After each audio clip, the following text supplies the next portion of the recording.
Durante una década los cristianos en Etiopía fueron perseguidos por lo que creen. En este tiempo la iglesia Meserete Cristos creció de 5.000 a 50.000 miembros. Ellos cuentan ahora su historia, sabiendo bien que puede resultar en persecución en el porvenir. En Etiopía cuentan que hace muchos años Dios creó al mundo, formando a los seres humanos del barro cocinado. A los que salieron muy morochos, Dios envió al sur. A los que salieron pálidos, medio blancos, les tiró al norte, pero a aquellos que salieron a punto les ubicó en su tierra escogida, Etiopía. Los etíopes son un pueblo orgulloso. Salvo un periodo breve de ocupación italiana, nunca han sido colonizados por fuerzas extranjeras como los demás países africanos.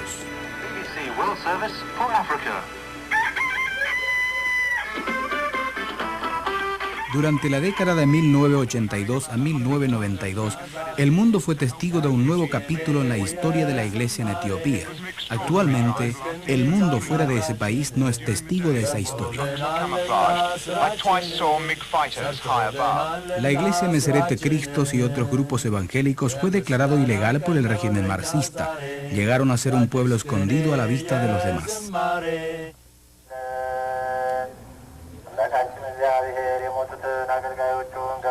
El cristianismo no es una implantación moderna en Etiopía.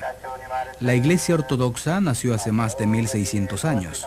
Hoy día, la mitad de la población es ortodoxa.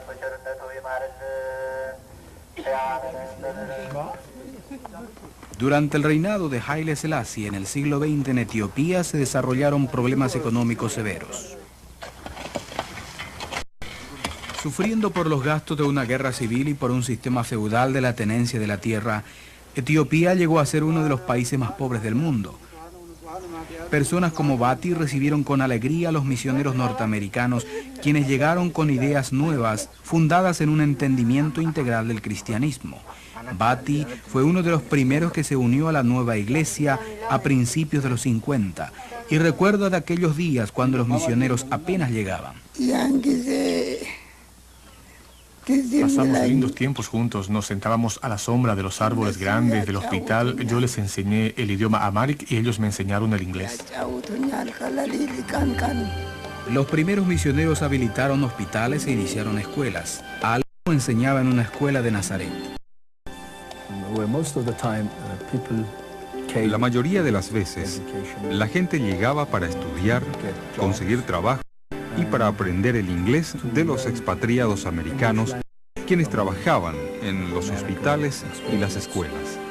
Pero de a poco, por medio del acercamiento con esos misioneros cristianos, los etíopes también se interesaban en aprender la Biblia.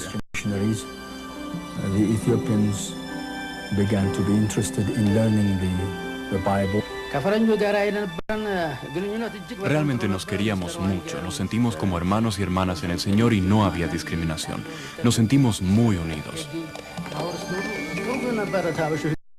Muchos creyentes nacionales habrían formado a su iglesia según el molde de sus mentores misioneros, pero no así este pueblo indomable e independiente. En el año 1959, cuando los creyentes etíopes organizaron a su iglesia, rechazaron nombres occidentales, autonombrándose Iglesia Meserete Cristos, que en el amharic significa una iglesia fundada en Cristos. Al establecer la iglesia Meserete Cristos, hay un punto clave en el actuar de los misioneros. Entregaron el liderazgo a los nacionales.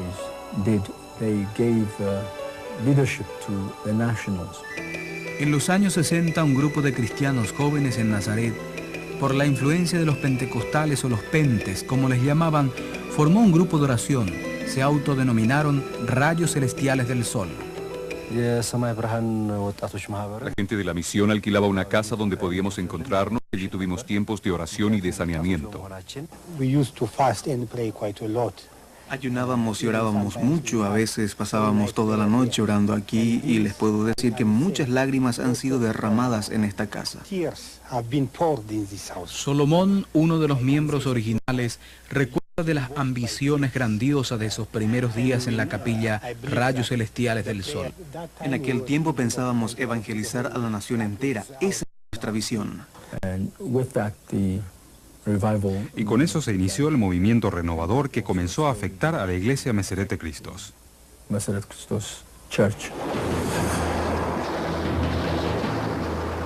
Pero llegó el cataclismo político. En 1974 Haile Selassie fue despojado y asumió una dictadura marxista-leninista bajo el control del teniente coronel Mengistu. Al principio Mengistu y sus compatriotas nunca pensaron en destruir ni luchar contra la iglesia, pero al estar influenciados por la ideología marxista se volvieron contra la iglesia, especialmente la evangélica. Al llegar la revolución sabíamos muy bien que iba a ser muy mala y muy severa, pues habíamos visto lo que pasaba con los cristianos en los países comunistas y de Europa Oriental. El 24 de enero de 1982, atemorizado por el celo evangelístico y su popularidad entre los jóvenes, el gobierno decretó ilegal a la iglesia Meseret Christos. Sus escuelas, hospitales y los edificios de la iglesia fueron confiscados y en algunos casos utilizados para adoctrinamiento político. Por supuesto, estaba enojado con el gobierno, nos quitaron los edificios de nuestra iglesia y los utilizaron para otros propósitos. La verdad es que en un momento yo deseaba que el Señor maldijera la tierra, la abriera y tragara el edificio de la iglesia. Había mucho miedo, había un temor entre los líderes de la iglesia, pues los líderes fueron encarcelados en Addis Abeba. Muchos fueron encarcelados por motivos políticos y religiosos. El artista Terfa graficó su vida carcelaria dibujando sobre cualquier papel que él encontrara. Shensu fue uno de los primeros 6 líderes arrestados y encarcelados. Nos metieron en un lugar, en una pieza que medía menos de 4 por 4 metros. Fui uno de los últimos que entraba y ya había 31 personas en esa pieza.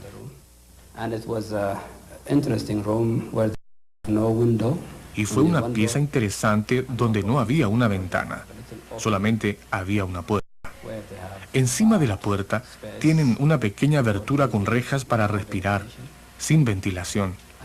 Cuando hay alguien enfermo con la enfermedad llamada asma, era muy difícil.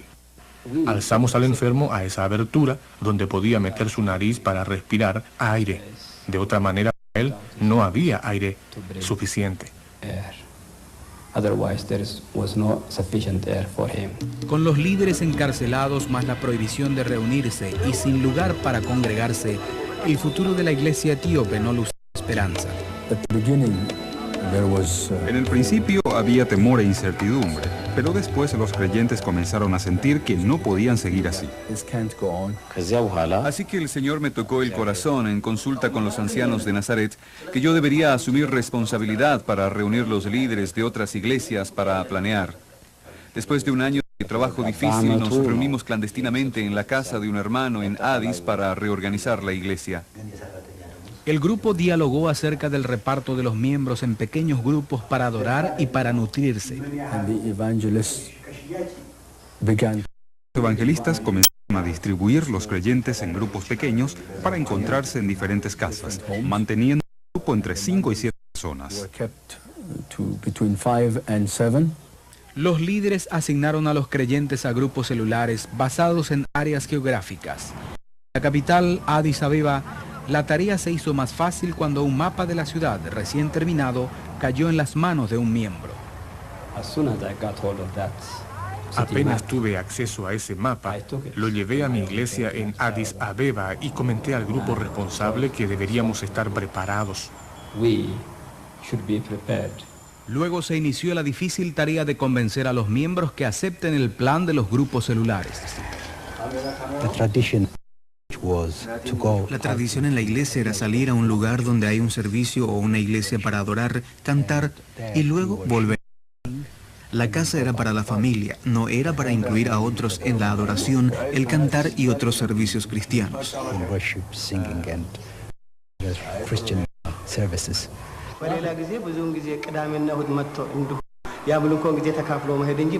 Antes de los días clandestinos nos reuníamos los domingos y luego al salir olvidábamos todo.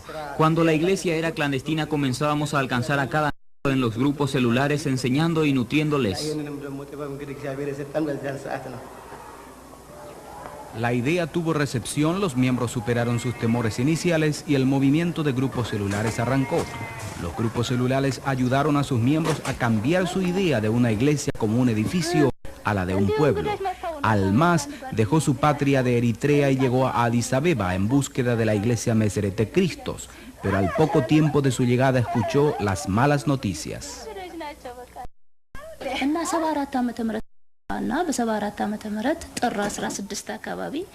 Yo me acuerdo orando: Señor, dejé el mundo para seguirte, dejé mi familia y mis amigas, vine aquí para adorar y ahora la iglesia está cerrada, no tengo por dónde irme. Me sentaba en mi casa y lloraba, luego oraba y otra vez el Señor me decía: la casa construida a mano está cerrada, pero la iglesia verdadera no la está.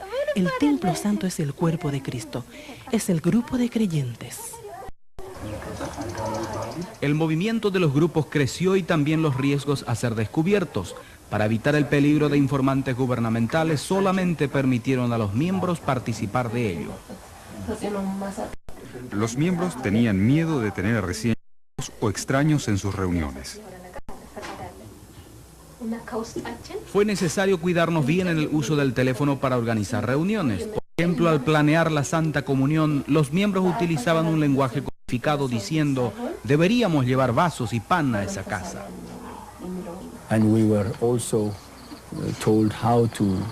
Y también nos contaron cómo llegar de dos en dos o aún uno a la vez durante mucho tiempo. Llegábamos de direcciones distintas.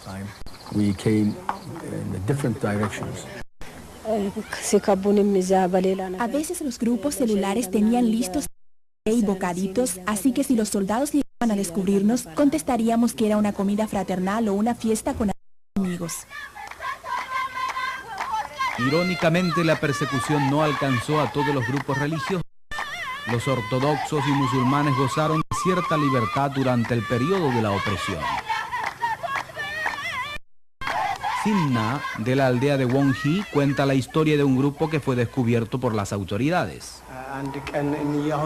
Un grupo celular fue descubierto cuando oraban y estudiaban la Biblia y los soldados los llevaban a la oficina municipal. Ellos preguntaron por qué se reúnen, ustedes saben que está prohibido. El líder del grupo dijo: no, los musulmanes y ortodoxos están adorando abiertamente, ¿por qué se debería quitarnos el derecho de adorar a Dios? Él dijo a los soldados que ellos seguirían adorando al Señor.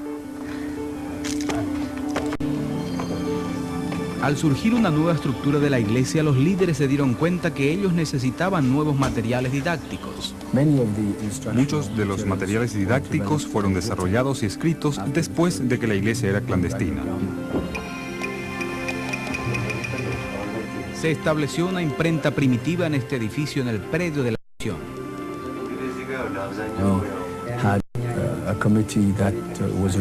Había un comité que era responsable para enseñar a los creyentes y ese comité se reunía para elegir los materiales. Estábamos y luego limpiábamos y los encuadernábamos. Luego orábamos y esperábamos que Dios protegiera a las personas llevando esas cosas de un lugar a otro para que no sean detectadas.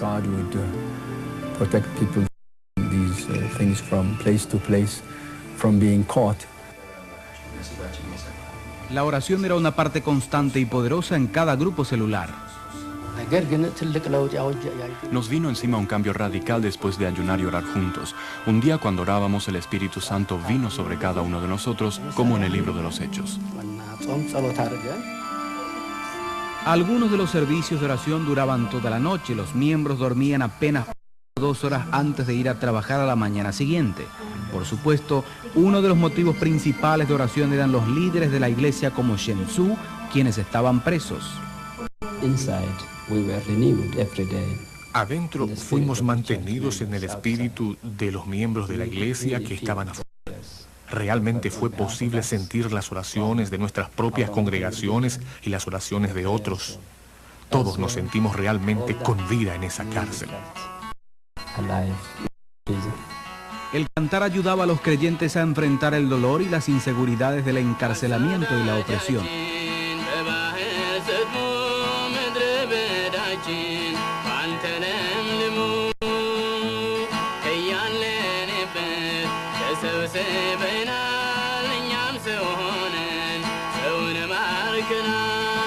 Las palabras cantadas tenían un doble sentido, contaban historias bíblicas pero expresaban experiencias actuales. Dios utilizaba la música de una manera especial. Varias personas entre nosotros fuimos llamados a ese ministerio. Los no se conocieron de su grupo y la música fomentaba nuestra unión. Solíamos ir de un a otro para dirigir la música. A veces teníamos que mantener el silencio. Aún al cantar no podíamos cantar en voz alta. Si queríamos cantar, teníamos que cantar muy silenciosamente y muy bajo.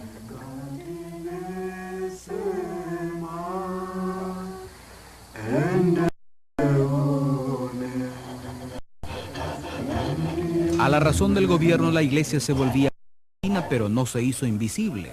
Menoro, un miembro de la iglesia Meserete Cristos y uno del hospital de la misión en Nazaret, se acuerda cuando el nuevo gobierno exigía que se quitara la cruz de la capilla del hospital.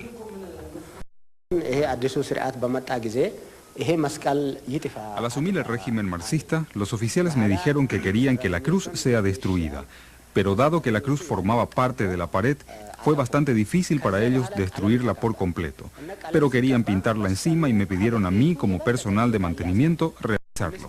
La pintamos y aparecía más visible. Probamos otra pintura, seguía visible. Intentamos 5 veces, pero seguía visible. Así también quedó la iglesia Meserete Cristos. Los miembros buscaban oportunidades para compartir su fe con los vecinos y amigos.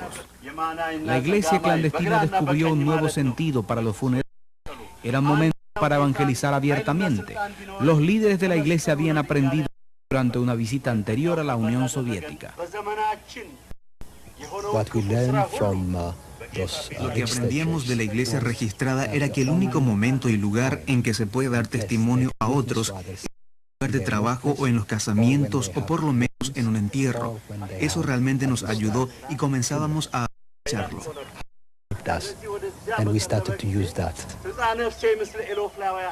Algunos de los nuevos miembros, así como Pablo, el de la iglesia primitiva, habían sido sus perseguidores. Amha era uno de esas personas. Después del comienzo de la revolución comencé a leer las obras de Mao y de Lenin. Acepté la enseñanza y comencé a luchar contra la religión cristiana. Amha cambió su forma de pensar cuando una investigadora accidentalmente se disparó con su propia pistola. Me puse a pensar, tiene que haber un Dios. Cerré la puerta y oré y decidí seguir a Jesús. Los compañeros muy pronto se dieron cuenta del cambio y le aislaron de su grupo de amigos. Dejé el tomar y participar en sus hechos malignos de arrestar a personas. También dejé de informarles lo que hacían los cristianos. Hara Geguen era una de las personas. Ella se acuerda al día que perdió la vista. Más adelante ella dice que Dios le restauró la vista y con la Biblia en la mano aprendió a leer. Decía que no había riesgo tan grande que podía frenarla de compartir su fe con cualquiera que estaba dispuesta a escucharla.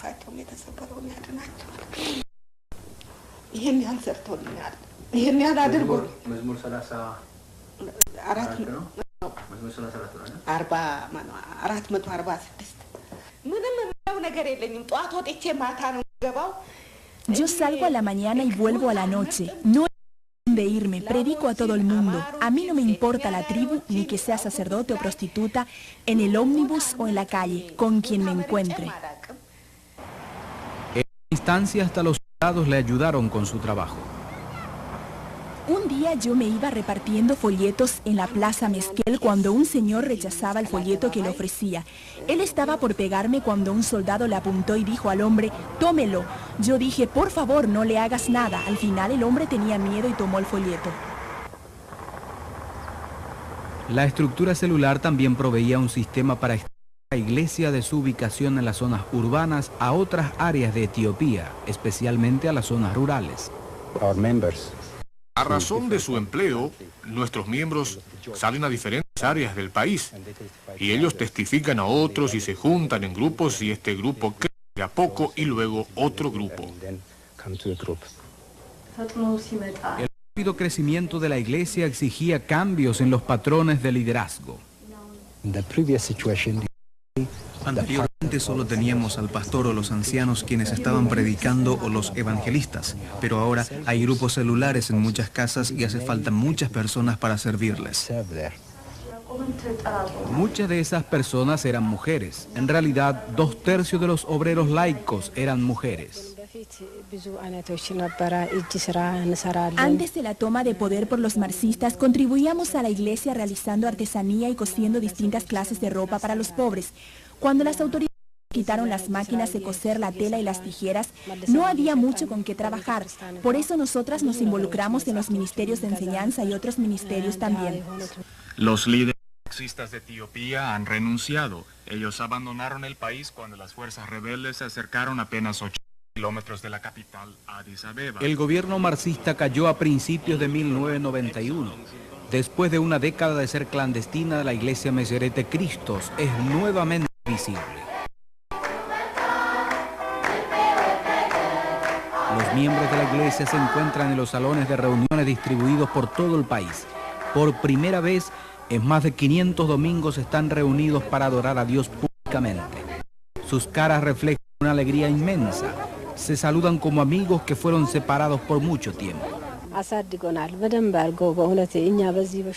Alabemos al Señor por esta oportunidad. El Señor realmente nos ha ayudado a crecer durante los 10 años que fuimos una iglesia clandestina. Hoy Dios nos ofreció una segunda oportunidad y esta es la victoria y estamos adorando y cantando allí. Siento que es una victoria para nosotros que Dios nos ha dado y que yo debo regocijar. Con la nueva libertad, una de las diferencias más notables que los miembros de la iglesia Meserete Cristos notaron es el cantar.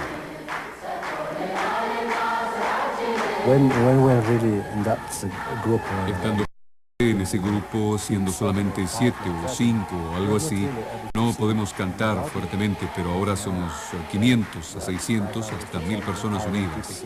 Realmente da gusto. Reuniéndose en edificios que llevan recuerdo de sus opresores, los creyentes que tienen muchos motivos para agradecer a Dios. Un motivo por el que realmente agradecen al Señor es que los tiempos de persecución y momentos de tribulación eran muy cortos en comparación a los de Europa Oriental y Rusia. Los miembros también agradecen la nueva libertad de enseñar a sus hijos acerca de asuntos espirituales.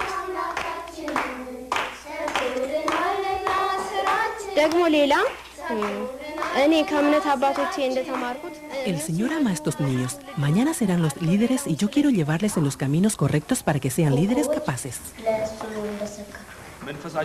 Además, están agradecidos por las fuerzas ganadas durante una década de ser una iglesia clandestina. La oración transformó la vida de la iglesia tal como ocurrió en los días de los apóstoles. De hecho, la oración sigue teniendo tanta importancia que durante los servicios masivos de adoración, un grupo de creyentes se reúne en forma separada e intercede en oración por los que están participando en el servicio.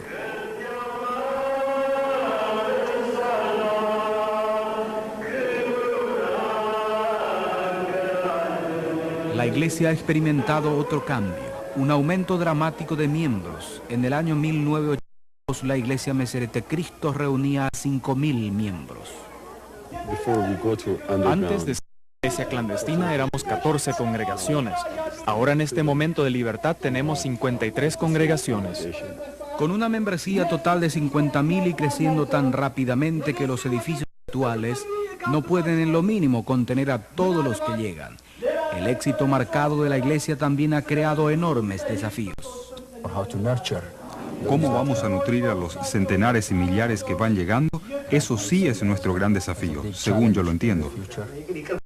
Aunque la iglesia se reúne abiertamente ahora, los miembros tienen el compromiso de mantener los grupos celulares como parte vital en la iglesia. Es importante en la iglesia reunirse en grupos pequeños. Espero que esta lección se mantenga viva en nuestros corazones como cuando la iglesia era secreta. La iglesia crece por medio de los desafíos, y sin los desafíos no habría crecimiento alguno. Los conflictos que surgen en muchos grupos tribales del país, es la mayor fuente de preocupación para la Iglesia.